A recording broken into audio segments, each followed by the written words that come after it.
ouro, menos de 1% o enriqueceu. Mas fortunas foram feitas por comerciantes e donos de terras que supriram os mineiros. Da terra e dos sonhos nasceram as cidades da Califórnia.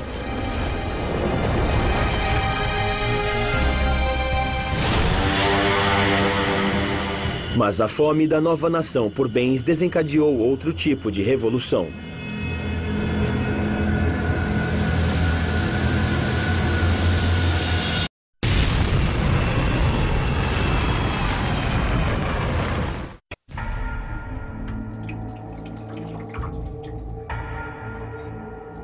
Em outubro de 1818, um menino de 9 anos reconfortava sua mãe em seu leito de morte.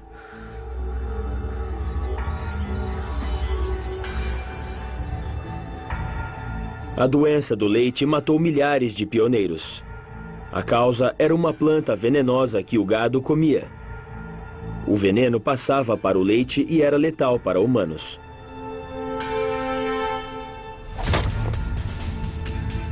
Aos 18 anos, o menino se tornou homem. E já trabalhava havia anos lutando para viver nesse ambiente. Era uma região selvagem, com muitos ursos e animais selvagens nas florestas. Ali eu cresci. Vivi com um machado nas mãos, de 8 até 20 anos. Essa era a vida de um colono americano. O avô do jovem tinha seguido o caminho aberto por Daniel Boone até o Kentucky. E o pai dele avançou até as florestas de Indiana. Os colonizadores viviam com a família em casas feitas de troncos, que às vezes abrigavam 10 ou mais pessoas. A natureza fornecia tudo. Faziam seus próprios arados, ancinhos, forcados, pás, faziam os próprios móveis e enterravam seus mortos. Em anos ruins, a malária matava 1 em cada 8 colonos. A expectativa de vida era a metade da de hoje. Desse meio de colonizadores saiu o 16º presidente americano, Abraham Lincoln.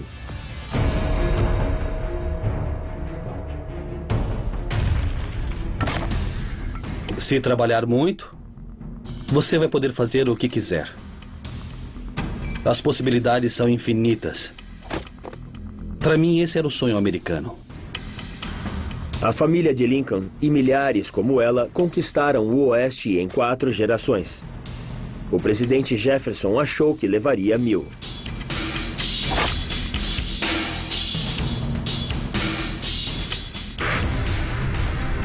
As florestas eram abatidas à razão de 5 acres por família por ano.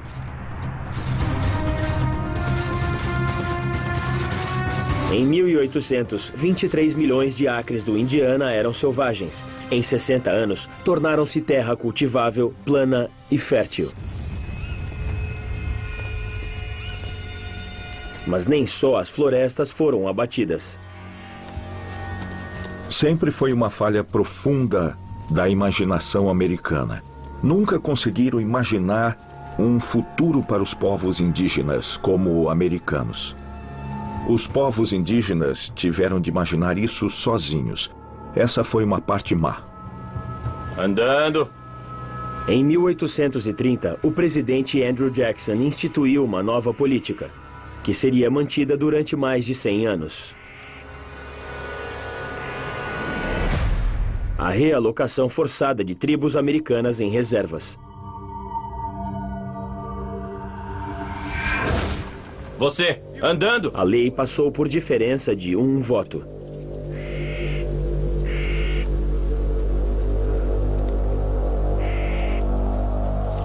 Chickasaws, Choctaws, Creeks, Seminoles, Cherokees foram forçados à baioneta a sair de suas terras, em um episódio da conquista do Oeste que até soldados participantes acharam vergonhoso. O soldado do exército John G. Burnett escreveu: O sofrimento dos Cherokee foi horrível. A trilha dos exilados era a trilha da morte. Dormiam nas carroças e no chão, sem fogo. Vi até 20 mortes por noite. Por pneumonia, por exposição ao frio. Vamos lá! Andando!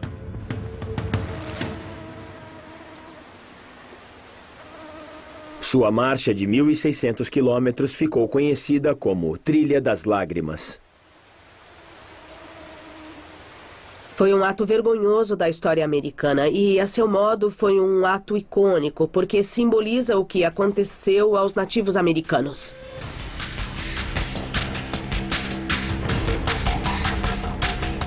Em outras partes, o Oeste se transformou de outros modos.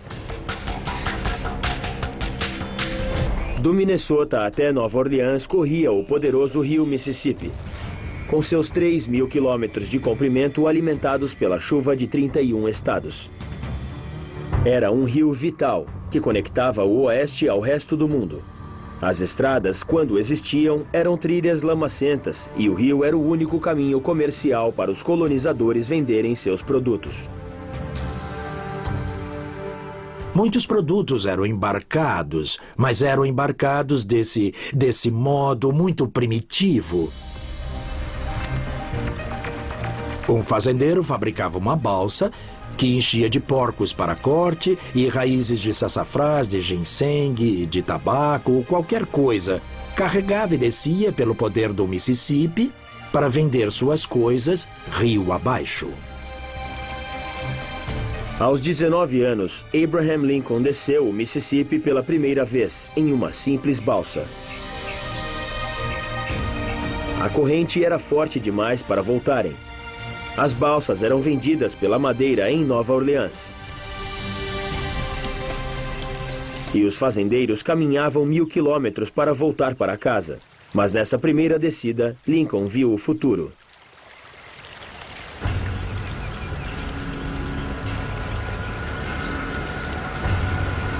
Era uma nova invenção que transformaria o Mississippi, o meio oeste e a América.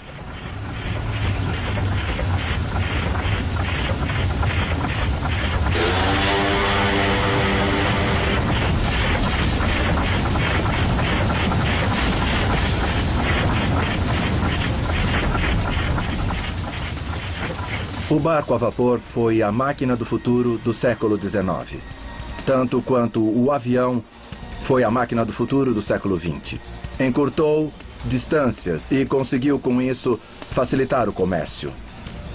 Os barcos subiam 80 quilômetros de rio por dia, 8 vezes mais rápido e com 8 vezes mais carga do que uma balsa.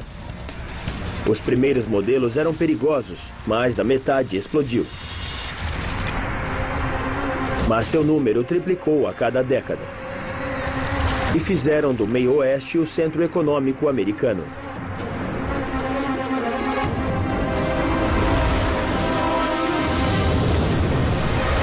Em apenas 4 gerações, a América cresceu de uma faixa de 500 quilômetros de colônias na costa leste a uma força produtiva continental.